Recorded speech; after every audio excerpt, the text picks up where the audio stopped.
Et donc c'est parti pour la troisième vidéo, et ce sera la dernière sur chromosomes ADN et gènes, comment s'y retrouver avant la suite, avec donc le petit 3, comment se repérer entre les schémas qu'on peut trouver dans différents exercices, et c'est quoi la différence entre chromosomes doubles et chromosomes simples, en tout cas pour une première approche.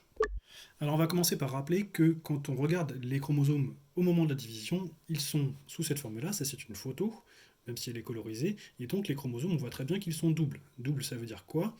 Ça veut dire que ici, comme sur cette photo aussi, hein, vous avez donc, comme je vous l'avais montré, là, un chromosome qui est fait de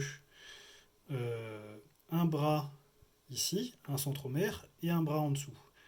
Et de l'autre côté, pareil. On dit double, en fait, il faut bien voir que c'est double par rapport au côté gauche et au côté droit, pas par rapport à en haut et en bas. Ça veut dire qu'ici, hop, si je sépare un peu les deux, voilà, un chromosome double, c'est fait de deux chromatides, les deux chromatides étant les deux côtés du chromosome de chaque côté. Ok. Et faites attention, là je les ai séparés. En fait, au départ, ils sont bien collés. Donc là, vous l'avez ça dans mon schéma que je vous avais donné. Ici, ça c'est une paire de chromosomes simples. Ici, ça c'est une paire de chromosomes doubles. Et de fait, les chromosomes, dès le départ, ils sont doubles.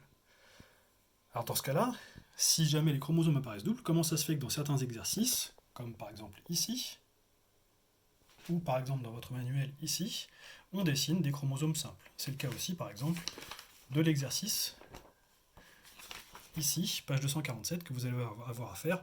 Ici, alors il y a en plus une autre simplification, c'est que non seulement les chromosomes sont simples, mais en plus on ne distingue même plus le centromère. Alors que normalement il y a une séparation entre un bras en haut et un bras en bas. Alors on va déjà commencer par la base, c'est-à-dire expliquer pourquoi est-ce que les chromosomes ici sont souvent représentés comme étant simples, alors que dans la réalité, ils apparaissent doubles. Alors juste avant de parler de tout ça, pour la suite des exercices, je vais prendre d'autres maquettes. On va passer du modèle de type filament d'ADN autour d'un cure-dent au modèle carton. Donc si vous voulez faire, ça c'est possible à faire chez vous, hein, avec du carton ou avec des feuilles.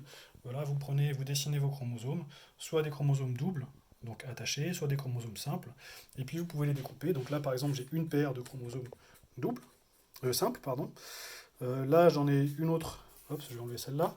Voilà une autre paire de chromosomes simples, qui est plus petite. Et si je fais pareil en chromosome double, voilà une paire de chromosomes doubles. Et puis je peux avoir une paire de chromosomes doubles un peu plus grande aussi. Voilà. Donc faites attention, ne confondez jamais par exemple ici une paire de chromosomes simples. Ça n'est pas du tout pareil que un chromosome double. En termes de matière, de quantité de matière, c'est la même chose. Par contre, en termes d'information génétique, on va voir, c'est radicalement différent.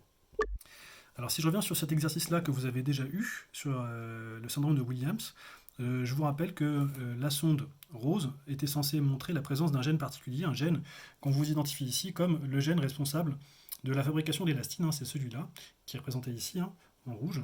Et donc c'est cette zone-là qui apparaît sur en gros sur le document. Et chez une personne normale, on a donc bien deux exemplaires, comme on l'avait vu, qui sont en fait au même endroit, hein, si on retourne le chromosome c'est au même endroit, les deux exemplaires de chaque gène. Par contre, si on regarde chez une personne atteinte du syndrome, on a bien un chromosome qui le porte, ici.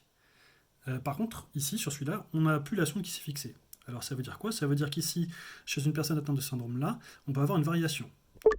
Alors avant d'expliquer l'origine de cette variation, on va revenir sur le fait qu'on voyait ici, non pas 2 mais 4 exemplaires de chaque gène, et on pourrait donc dire qu'on n'a pas 2 copies de chaque gène, mais 4. En fait, il faut bien comprendre que sur un chromosome double, ici, on va revenir un petit peu sur mes maquettes, vous avez ici, donc, non pas 2 mais 4 points, si on regarde la présence des sondes fluorescentes, si on veut repérer la présence d'un gène. Sauf que, en fait, ici, les deux côtés d'un chromosome double sont deux copies exactement identiques. Ça veut dire que vous avez une molécule d'ADN qui correspond à la première partie et l'autre molécule qui est exactement la même. C'est ce que vous avez ici, par exemple. Hop. Petits effets spéciaux. Ici, par exemple, les deux chromatides ici sont donc identiques entre elles, ce qui veut dire qu'ici, les copies sont strictement identiques. C'est pour ça que, par exemple, ici, quand on repère la présence du gène DCY, même s'il y a deux sondes sur l'exercice, on a carrément tracé un trait pour montrer la présence du gène, même si c'est sur les deux bras. Et c'est aussi ce que j'ai fait là, par exemple, pour le gène A. Ok. Donc ça veut dire qu'ici, on peut considérer qu'on a un exemplaire, on pourrait tracer un trait violet, et un autre exemplaire ici.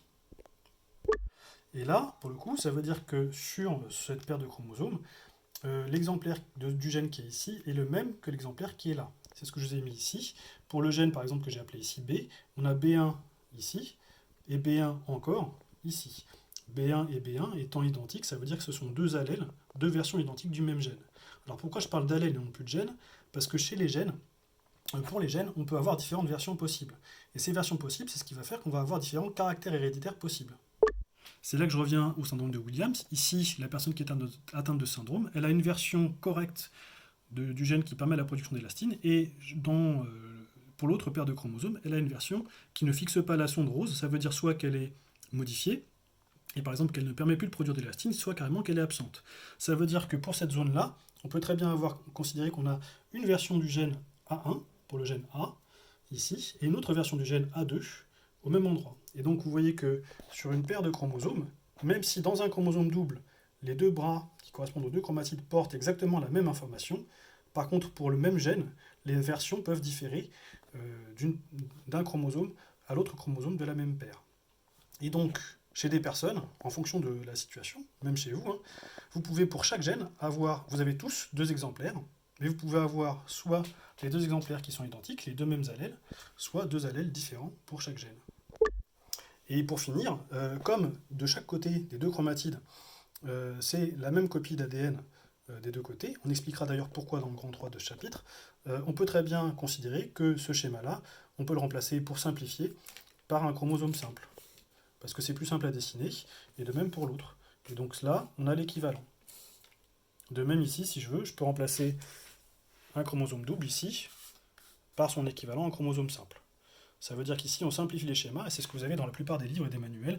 Pour vos exercices, on ne s'embête plus à faire les chromosomes doubles, on fait des chromosomes simples. Alors il faut préciser qu'en plus, cette simplification de chromosomes doubles en chromosomes simples, elle a une raison d'être, c'est qu'en fait, les chromosomes simples, la question qu'on pourrait se poser, c'est est-ce qu'ils existent, puisqu'on voit qu'ils apparaissent doubles au début de la division. Alors, oui, quand on voit les chromosomes apparaître au début de la division, ils sont doubles.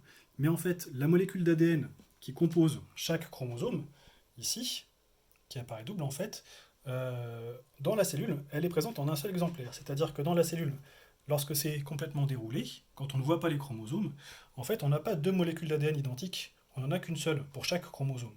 Ce qui fait qu'on a l'équivalent dans nos cellules la plupart du temps, c'est-à-dire en dehors de la division, de molécules d'ADN qui correspondent à des chromosomes simples. Seulement on ne les voit pas parce qu'ils ne sont pas en train de former les chromosomes. Donc la simplification qui montre la présence des gènes sur les chromosomes en fonction de leur position repérée grâce à des sondes, mais qui ne montre que des chromosomes simples et pas des chromosomes doubles, elle a un fondement qui est correct, c'est le fait de dire qu'en fait, dans la cellule, on n'a qu'une seule molécule d'ADN, sauf au moment de la division, où là on en aura deux. Mais en dehors de ce cas-là, on n'en aura qu'une. Comment on explique que en dehors de la division, il n'y a qu'une seule molécule d'ADN par chromosome, et qu'au moment de la division, il y en a deux, et bien ça on le verra dans le grand 3. Mais donc pour vos schémas, vous pouvez très bien vous contenter de faire des chromosomes simples. Alors je finis avec ici votre manuel à la page 245, vous avez une autre façon de représenter chromosomes simples et chromosomes doubles, dont on pourra éventuellement servir justement pour expliquer le lien entre les deux. Mais sinon, vous pouvez faire des maquettes en carton, et avec des petites... alors moi j'ai pris des petits trucs colorés, mais vous pouvez coller des gommettes, prendre ce que vous voulez pour repérer l'emplacement des gènes, puisqu'ensuite on va travailler avec un exercice particulier sur le rôle justement des allèles dans l'expression des caractères héréditaires, avec l'exercice que vous aviez à faire, page 246-247, sur les groupes sanguins. Et ça, on utilisera ces maquettes-là pour en expliquer un petit peu la solution. Mais faites vos maquettes, comme ça vous pouvez les bouger et voir un petit peu comment on transmet les choses. Voilà, bon courage.